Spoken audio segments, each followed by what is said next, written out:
So yeah, anime. Everyone knows what anime is at this point. And if you don't, tough luck. Anywho, yeah, anime.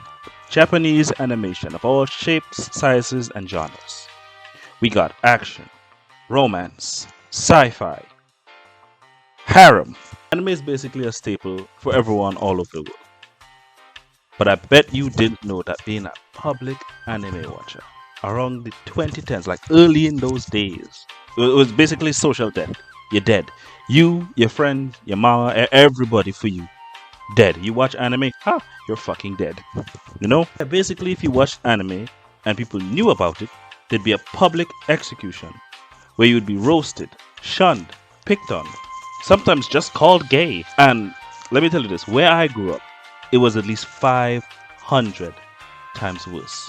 You know, I grew up in the land of the free, the land of the home of the liberated, the Caribbean. The discrimination for just knowing someone who watches anime was enough to end lifelong friendships for people. Now, I remember when I first started high school and I had just learned about anime, like I just learned what anime was. So my first anime, when I knew what anime was, fell under the harem genre. The name of this anime was Tenshi Muyo. Right? And let me tell you, I loved every minute of it, of that anime. I loved it to hell.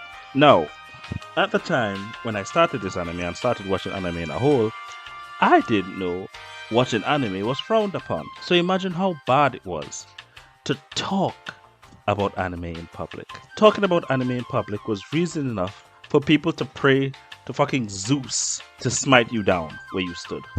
Like I remember some friends and I were talking about like a fight scene from like the same harem anime, and then this one bitch who was built like a fucking gorilla, like a fucking silverback ape, giving Harambe competition for his own fucking species, came by and was like, "Hey guys, these guys are talking about naked girls in cartoons," banging her fucking hands on the desks, jumping in place, and she just found out she's the fucking missing link between man and fucking gorilla. Like think about that. Funny story is that I'm sure about out of the 6 kids that she had in high school later on, at least one of them little niggas watches anime. So moral of the story is